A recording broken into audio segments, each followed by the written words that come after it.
तो आज इसका हमारा लेक्चर नंबर 20 है।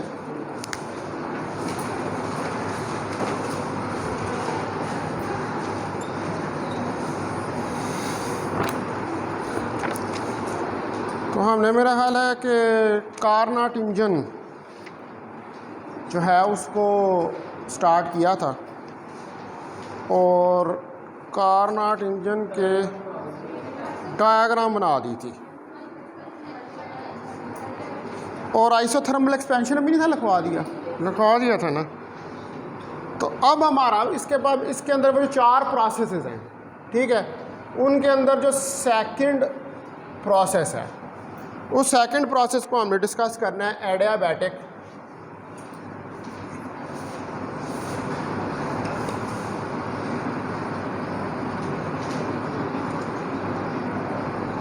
एक्सपेंशन। ठीक है जी। तो एडियाबैटिक प्रोसेस तो आप जानते हैं कि वो प्रोसेस है कि जिसके अंदर सिस्टम के अंदर कोई हीट ना एंटर होती है ना उसको लीव करती है। ठीक है। तो अगर ये जो आपके पास सिलेंडर है, ये क्या हमारे पास सिस्टम क्या था कि एक सिलेंडर है, उसके अंदर आपने आइडियल गैस फिल की हुई है जिसकी हीट कंडक्टिंग बेस है और नॉन इंसुलेटिंग वाल्व है। ठीक है। अब आप जो आपका सिलेंडर है इसको एक आइसोलेटेड स्टैंड के ऊपर रख देते हैं क्योंकि एडियाबैटिक है, हम ये नहीं चाहते कि सिस्टम के अंदर जो है वो हीट एंटर हो। ठीक है। Now the cylinder is placed on isolated stand. ठीक है। उसको हम जो है वो आइसोलेटेड स्टैंड के ऊपर रख देते हैं। अब इस केस के अंदर ना तो कोई हीट सिस्टम के अंदर एंटर होगी और ना ही कोई हीट जो है वो सिस्टम से बाहर निकलेगी। ठीक है। In this case no heat enters in the system and no heat leave the system, क्योंकि एडियाबैटिक प्रोसेस है और आइसोलेटेड स्टैंड है। इंसुलेशन हुई है ना, इंसुलेशन का मतलब यह है कि कंडक्शन नहीं होगी। ठीक है। अब इस सिचुएशन में आप गैस को अलाउ करने की इजाज़त देंगे। इस सिचुएशन में आप गैस को एक्सपैंड करने की इजाज़त देंगे। आप कैसे उसको इजाज़त देंगे? आपका जो पिस्टन लगा हुआ है उसके ऊपर वो फ्री है, देखो ना। अगर उसको नहीं दबाया हुआ तो गैस के मॉलिक्यूल्स की जो टेंडेंसी होती है कि आप उसको जिस जगह पर छोड़ोगे वहाँ पर वो फैलेगी। ठीक है। तो अब इस सिचुएशन में क्या, गैस एक्सपैंड करेगी लेकिन एडियाबैटिकली करेगी। ठीक है। तो जब एडियाबैटिकली गैस एक्सपैंड करेगी तो इसका क्या मतलब है? इसका मतलब ये है कि टेम्परेचर जो है गैस का वो बढ़ेगा या कम होगा? क्यों? इंटरनल एनर्जी कम होगी। क्यों? क्योंकि काइनेटिक एनर्जी कम हो रही है। आप देखें ना, आप उसको तो हीट दे ही नहीं रहे हैं भाई। हीट देंगे तो उसका टेम्परेचर बढ़ सा, अब ना तो उसके अंदर जा रही है ना बाहर जा रही है। अब वो जो ही गैस फैलेगी, एक्सपैंड करेगी, मॉलिक्यूल्स जो उनकी काइनेटिक एनर्जी कम हो जाएगी। जब मॉलिक्यूल्स की काइनेटिक एनर्जी कम हो जाएगी तो उसका मतलब है कि इंटरनल एनर्जी कम हो गई है, और इंटरनल एनर्जी कम हो गई है तो फिर टेम्परेचर डिक्रीज हो जाएगा। ठीक है। तो इन दिस सिचुएशन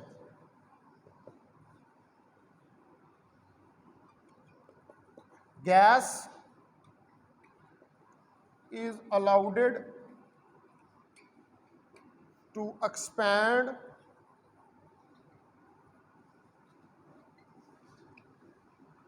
adiabatically। इस सिचुएशन में गैस एक्सपैंड करती है adiabatically and the temperature of gas reduces to T2 as the internal energy of gas decreases। क्योंकि गैस की जो इंटरनल एनर्जी है वो डिक्रीज हो रही है। ठीक है,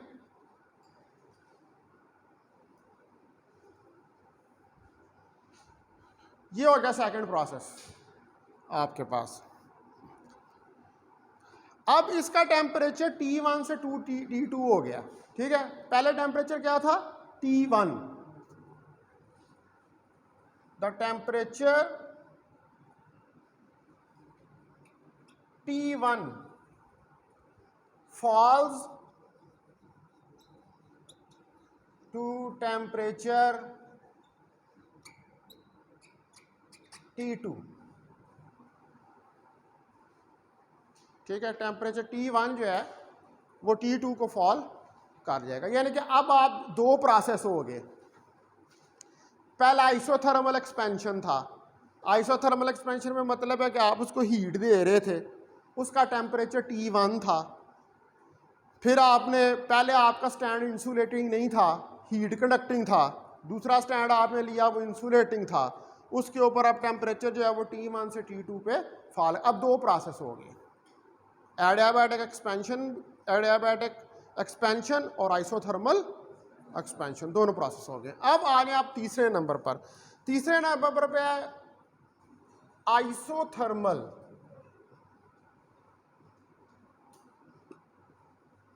कंप्रेशन। यानी कि अब दोबारा जो सिलेंडर है, ठीक है, उसको आप हीट कंडक्टिंग बेस के ऊपर रखेंगे। आइसोथर्मल है ना, आइसोथर्मली दबाएंगे आप इसको। ठीक है, now the heat engine will placed on LTR, low temperature reservoir. Base heat conducting होगी, पर टेम्परेचर तो लो का भी होगा ना, लो में भी तो हीट होती है कि नहीं होती है। ठीक है, LTR के ऊपर आप इसको रख देंगे। अब पिस्टन जो है वो इनवर्ड मूव करेगा। जब पिस्टन इनवर्ड मूव करेगा तो गैस को वो कंप्रेस करेगा। इनवर्ड मूव करेगा, गैस को कंप्रेस। जब गैस कंप्रेस होगी तो गैस के टेम्परेचर को क्या होगा?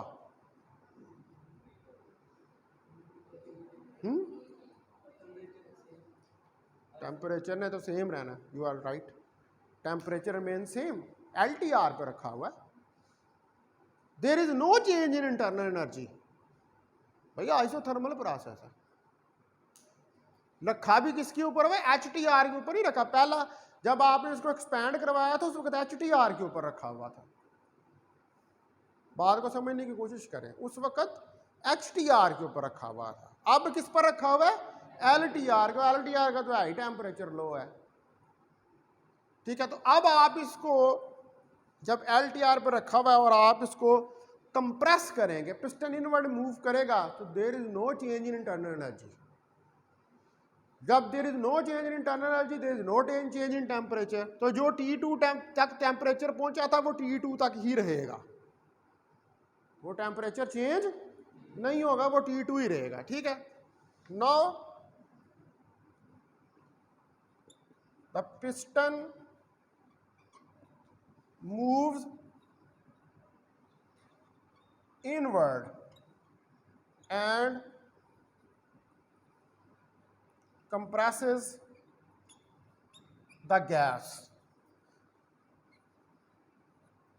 and hence as it is T constant, so there is no change in internal energy। and temperature remain at T2.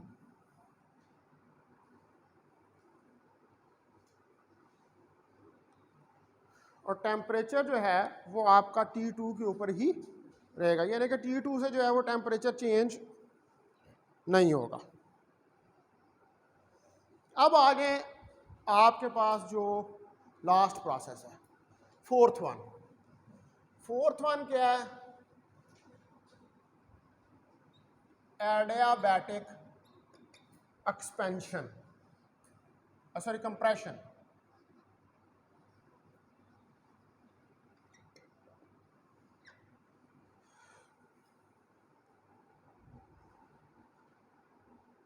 अब आपने जो सिलेंडर है या आपका इंजन है, ये सिलेंडर गैस, इसको इंजन ही कह रहे हैं ना हम, आपका सिलेंडर या अब इसको फिर दोबारा इंसुलेटेड स्टैंड पे रख दिया, यानी कि कोई हीट एंटर नहीं हो रही, कोई लीव नहीं कर रही, एडियाबैटिक प्रोसेस है। अब पिस्टन आपका इनवर्ड मूव करेगा, फिर दोबारा गैस कंप्रेस होगी, लेकिन ये बात याद रखें कि ये प्रोसेस अब एडियाबैटिक है, ये आइसोथर्मल नहीं है। तो क्या अब जब गैस कंप्रेस होगी तो उसकी इंटरनल एनर्जी में कुछ चेंज आएगी? आएगी। और जब चेंज आएगी तो क्या होगा? टेम्परेचर बढ़ेगा, यानी कि जो T2 टेम्परेचर था वो दोबारा T1 टेम्परेचर पे चला जाएगा। तो आपका पूरा साइकिल कंप्लीट हो गया, ABCDA। अगर आप अपनी फिगर देखें खोल के पीछे, ऐसे ही है पूरा साइकिल, रिवर्सिबल प्रोसेस, जिधर से शुरू हुआ था वापस उधर आ गया। तो हमने ये क्या कहा शुरू में? हमने कहा कि जो कार्नोट हीट इंजन है इसके अंदर रिवर्सिबल प्रोसेस होता है, जी बात की। तो वो हमने देख लिया उसको कि वाकई ही ये रिवर्सिबल प्रोसेस कर रहा है। तो अब आप दोबारा जो है, now again the heat engine is placed on insulated stand। दोबारा इसको इंसुलेटेड स्टैंड के ऊपर रख देते हैं। Now the piston moves inward and the gas compresses adiabatically।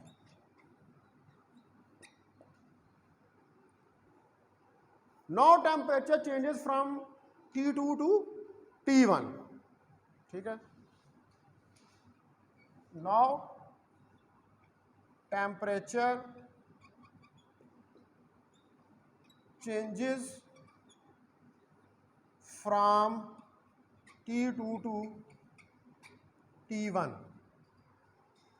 Temperature जो है वो चेंज होगा किससे? T2 से T1 पे। As the internal energy increases, क्योंकि इंटरनल एनर्जी जो है वो इंक्रीज हो रही है। तो जब इंटरनल एनर्जी इंक्रीज होगी तो टेम्परेचर भी इंक्रीज होगा, ठीक है जी। अब ये चार प्रोसेस आपके पूरे हो गए। तो हमने देख लिया कि भाई ये एक एडियाबैटिक एक रिवर्सिबल प्रोसेस था। अब हमने कैलकुलेट करनी है, ये तो इसकी वर्किंग थी। ये 4 स्ट्रोक इंजन था हमारे पास जिसको हमने स्टडी किया, 4 प्रोसेस हो रहे हैं, 4 स्ट्रोक। अब हमने ये जो इंजन हम डिस्कस कर रहे हैं, इस इंजन की एफिशिएंसी जो है उस एफिशिएंसी को कैलकुलेट करके देखना है। यानी कि जो दावा है कारनॉट, सादी कारनॉट का, उसका दावा था कि भाई मेरे से जो मैंने ये जो इंजन आपको बता दिया है ना, इससे ज़्यादा और कोई इंजन एफिशिएंट नहीं हो सकता। तो अब ज़रा हम देखते हैं कि ये कितना कोई एफिशिएंट है। ठीक है, इसका एक्सप्रेशन ये तो हमें पता लग गया रिवर्सिबल प्रोसेस है। तो रिवर्सिबल प्रोसेस तो पहला एक प्रूफ है इसकी मैक्सिमम एफिशिएंसी का, कि जिधर से शुरू हुए उधर ही वापस आ गए। इसका मतलब है कि फिर एनर्जी का लॉस तो ना होने के बराबर ही हुआ ना इसके अंदर। रिवर्सिबल प्रोसेस में तो एनर्जी रिट्रीव हो जाती है, रिट्रेस हो जाती है। ठीक है, इरिवर्सिबल के अंदर डेसिपेट होती है। तो अब देखते हैं कि ये यहाँ तक तो हमें समझ आ गई है कि ये रिवर्सिबल या साइक्लिक प्रोसेस है। अच्छा जी, अब आप निकालें एफिशिएंसी ऑफ कारनॉट हीट इंजन।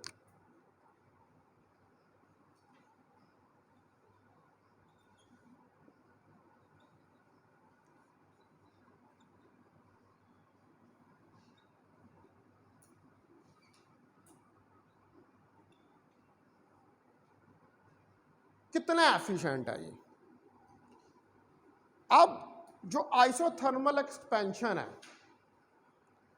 जब गैस एक्सपैंड करती है, तो जब गैस एक्सपैंड करती है तो वो कोई वर्क डन करेगी।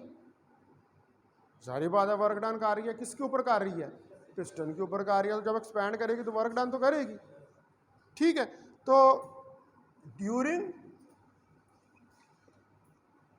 The isothermal expansion,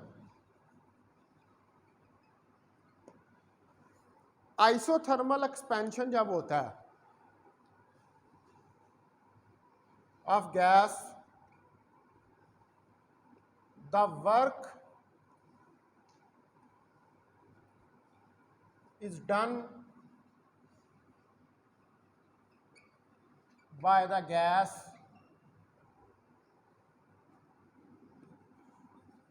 on the piston। Piston के ऊपर वर्क डन करती है। किस पर? At constant temperature.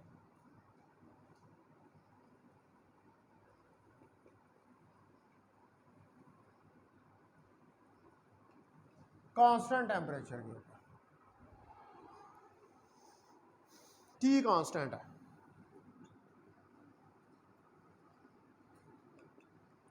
तो ये हमारे पास जो वर्क डन है, अब जाहिर बात है गैस एक्सपैंड कर रही है तो वॉल्यूम इसका V1 से V2 जाएगा PdV।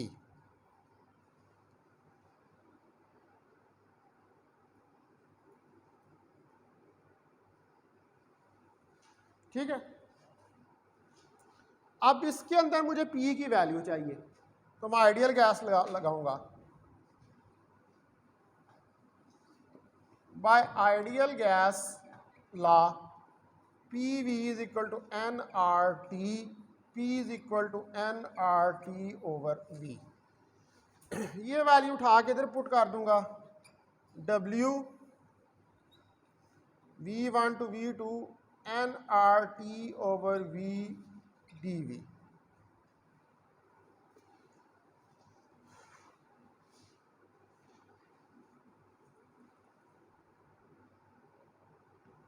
तो इसमें nRT तो कांस्टेंट है क्योंकि आइसोथर्मल एक्सपेंशन है, तो nRT बाहर आ जाएगा, dV ओवर V अंदर आ जाएगा, V1 टू V2। तो ये क्या आ जाएगा? W nRT log of V1 से V2।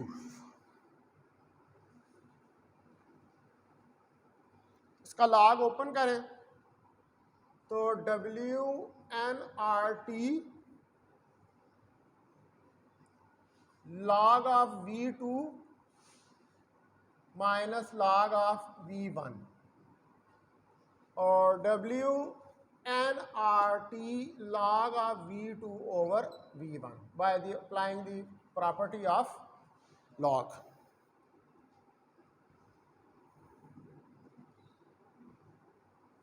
तो अब टेम्परेचर चूंकि कांस्टेंट है, ठीक है, एज टी कांस्टेंट, ठीक है, तो यहां पर जो इंटरनल एनर्जी डेल्टा यू है वो 0 के बराबर होगी क्योंकि आइसोथर्मल प्रोसेस है। Now apply first law of thermodynamics, ठीक है, इसके ऊपर फर्स्ट लॉ लगाएं, फर्स्ट लॉ ऑफ थर्मोडायनेमिक्स। तो फर्स्ट लॉ ऑफ थर्मोडायनेमिक्स क्या कहता है कि Q is equal to delta U plus W. अब डेल्टा यू तो यहां पर 0 है, तो Q 0 plus W, Q is equal to W. तो Q W कितना निकाला आपने? W आपने निकाला है nRT log of V2 over V1। अच्छा, अब ये वर्क नाम आपने निकाला आइसोथर्मल एक्सपेंशन में, तो यहां पर हमने टेम्परेचर लिया था T1, तो लिहाजा इस T को मैं किससे रिप्लेस करूंगा? T1 से। तो WnRT1 log of V2 over V1।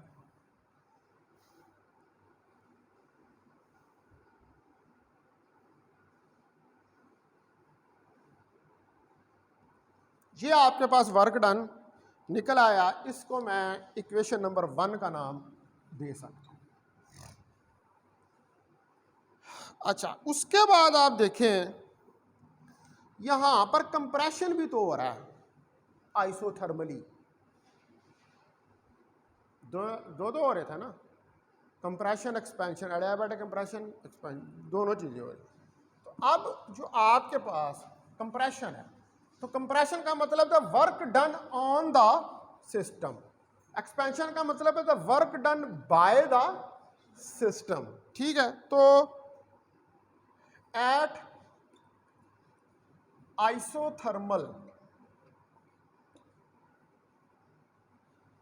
Compression, isothermal compression के ऊपर W minus nRT2 log of V3 over V4, ये भी उसी तरह कैलकुलेट होगा, ये मैंने अब डायरेक्ट लिख दिया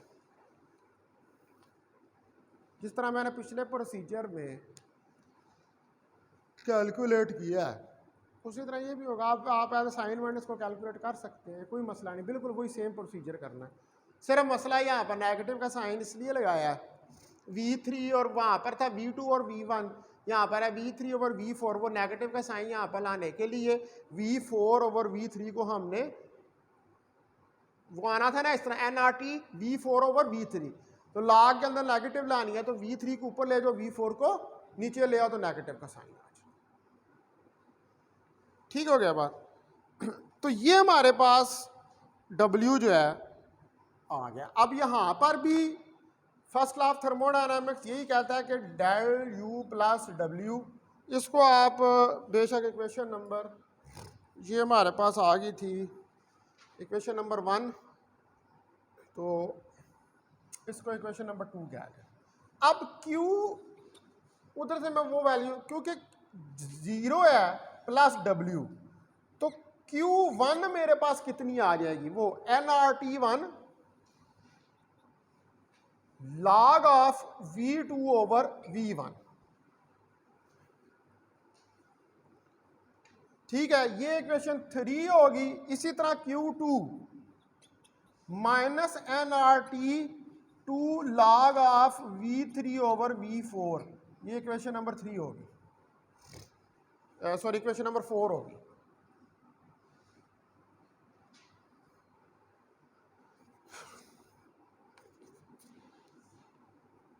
तो अब आप डिवाइड करें 3 को 4 से, डिवाइड 3 बाय 4, तो Q1 over Q2 is equal to nRT1 log of V2 और V1 nRT2 log of V3 over V4। तो यहां पर nr से कट जाएगा, Q1 over Q2 T1 log of V2 over V1 और T2 log of V3 over V4 के बराबर आ गया।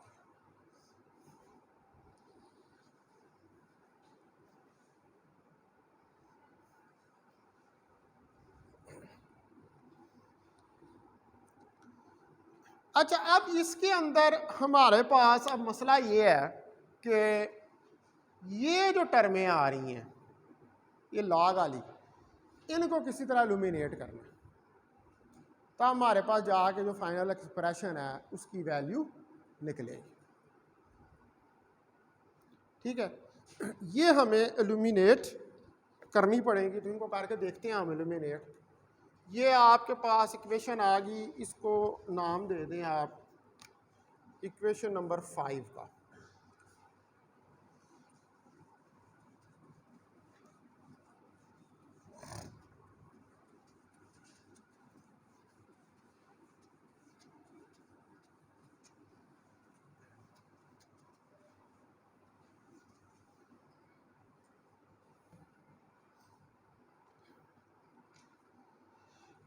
अब इसको इल्यूमिनेट करने के लिए आपको एडियाबैटिक एक्सपेंशन और एडियाबैटिक कंप्रेशन उनको याद करना पड़ेगा, क्योंकि ये प्रोसेस जो है ये 4 के अंदर कंप्लीट हो रहा है। हमने वर्क डन जो एक्सपेंशन और कंप्रेशन आइसोथर्मल था उसकी वजह से कैलकुलेट करके देख दिया। अब ये टर्में हमारे लिए इशू क्रिएट करेंगे, इनको इल्यूमिनेट है, तो इनके लिए हमें अब एडियाबैटिक एक्सपेंशन और एडियाबैटिक कंप्रेशन उसको लिखना पड़ेगा। तो एडियाबैटिक एक्सपेंशन जो है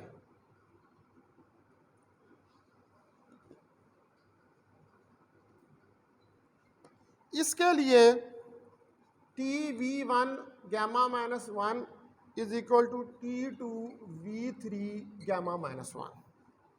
इसको आप कह लें कि ये इक्वेशन ए है, और adiabatic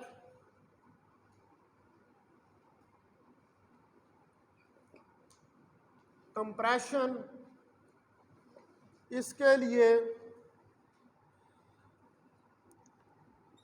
T1 V1 gamma minus 1 T2 V4 gamma minus 1, इसको कह लें बी।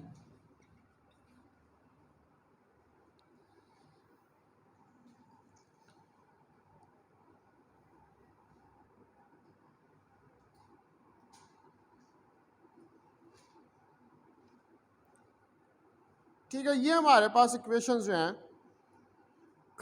वो आ जाएंगी। T1 V1 गैमा माइनस 1 और T2 V3 gamma minus 1, T1 V1 gamma minus 1 और T2 V4। अब आप डिवाइड कर दें B को A से,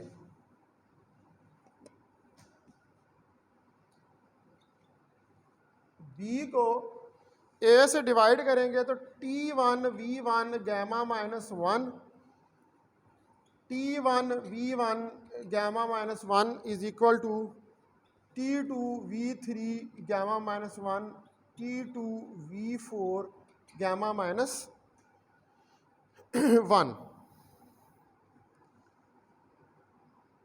तो ये T1 से कट जाएगा, T2 से कैंसल हो जाएगा, और V1 over V2 gamma minus 1 और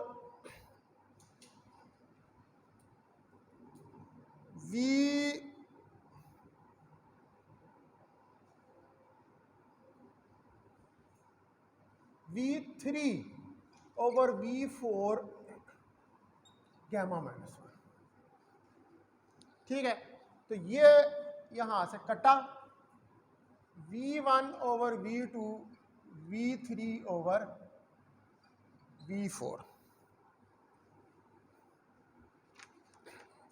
ये हमारे पास जो है वैल्यू आ गई। अब आप देखें कि जो Q1/Q2 है,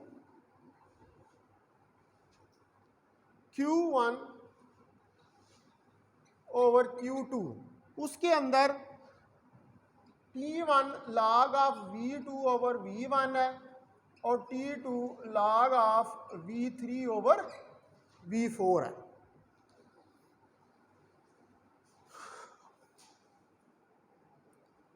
यही वैल्यू है।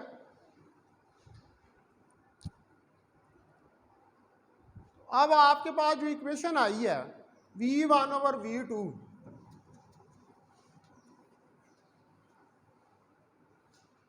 इसमें V1/V2 V3/V4 के बराबर है, तो मैं लिख सकता हूं Q1/Q2 T1 log of V3/V4 T2 log of V3/V4। ये से काट गया तो Q1/Q2 T1/T2 आ गया मेरे पास।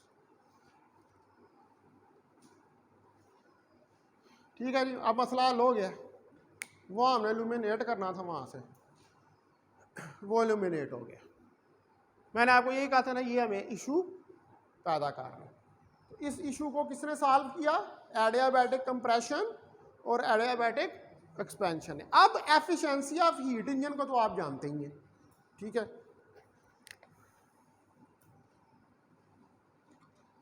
एफिशिएंसी ऑफ हीट इंजन के साथ तो आप बड़ी अच्छी तरह वाकिफ हैं।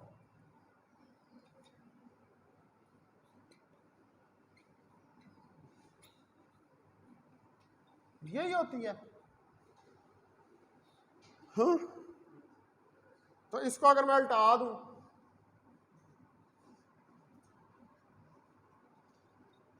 और उल्टा के इसके अंदर पुट कर दूं,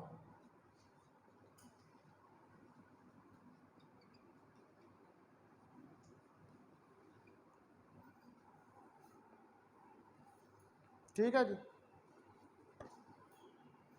तो ये मेरे पास एफिशिएंसी निकल आई है किसकी? कार्नोट हीट इंजन की।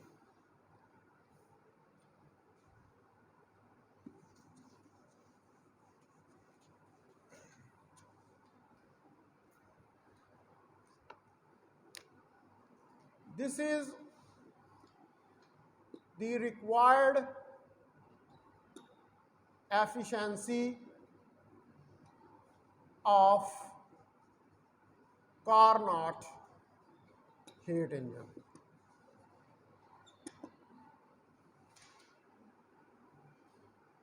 अच्छा, अब यहां पर दूसरा हीट पंप भी तो होता है, तो कोएफिशिएंट ऑफ परफॉर्मेंस जो है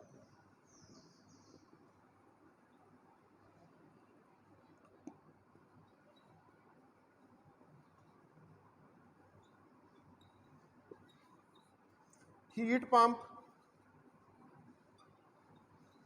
क्या होता है? के Q2 Q1 माइनस Q2, तो ये क्या हो जाएगा? के T2 T1 माइनस T2। तो ये हमारे पास रिक्वायर्ड कोएफिशिएंट ऑफ परफॉर्मेंस है in terms of temperatures. This is required coefficient of performance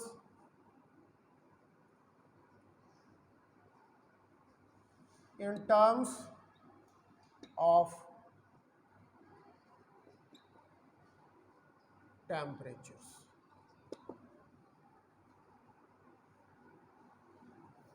ठीक है जी, तो ये जो है ये निकल आई